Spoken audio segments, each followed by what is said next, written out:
ಈಗ ಇಂದಿನ ಪತ್ರಿಕೆಗಳ ಇಣುಕು ನೋಟ. ಫೆಬ್ರವರಿ 5ಕ್ಕೆ ದೆಹಲಿ ಚುನಾವಣೆ, 8ಕ್ಕೆ ಫಲಿತಾಂಶ ಘೋಷಣೆ, 70 ಕ್ಷೇತ್ರಗಳಿಗೆ ಒಂದೇ ಹಂತದಲ್ಲಿ ಮತದಾನ. ವಿದ್ಯುತ್ ಬೇಡಿಕೆ ಮಾಹಿತಿಗೆ ಎಐ ಬಳಕೆ, ವರ್ಷದೊಳಗೆ 2 ಲಕ್ಷ ಕೃಷಿ ಪಂಪ್ಸೆಟ್ ಸಕ್ರಮ, ಇಂಧನ ಸಚಿವ ಜಾರ್ಜ್.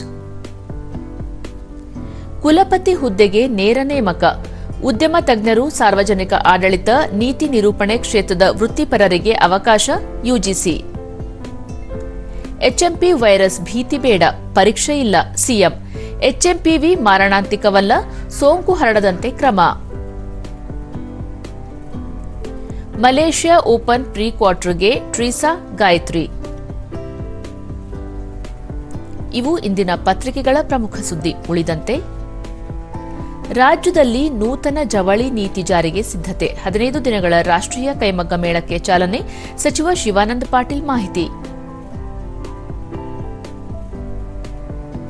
ವಿಜ್ಞಾನಿ ವಿ ನಾರಾಯಣನ್ ಇಸ್ರೋ ಅಧ್ಯಕ್ಷರಾಗಿ ನೇಮಕ, ಜನವರಿ 14ಕ್ಕೆ ಹಾಲಿ ಅಧ್ಯಕ್ಷ ಸೋಮನಾಥರಿಂದ ಅಧಿಕಾರ ಸ್ವೀಕಾರ. ಅರಣ್ಯ ಇಲಾಖೆಯಲ್ಲಿ ಇನ್ಮುಂದೆ ಡಿಜಿಟಲ್ ಎಫ್ಐಆರ್, ಪ್ರಕರಣಗಳ ಮಾಹಿತಿಗಾಗಿ ಗರುಡಾಕ್ಷಿ ವೆಬ್ಸೈಟ್ ಲೋಕಾರ್ಪಣೆ, ಇದರಿಂದ ಅರಣ್ಯ ಅಪರಾಧ ತಡೆ ಸಾಧ್ಯ, ಸಚಿವ ಈಶ್ವರ್ ಖಂಡ್ರೆ.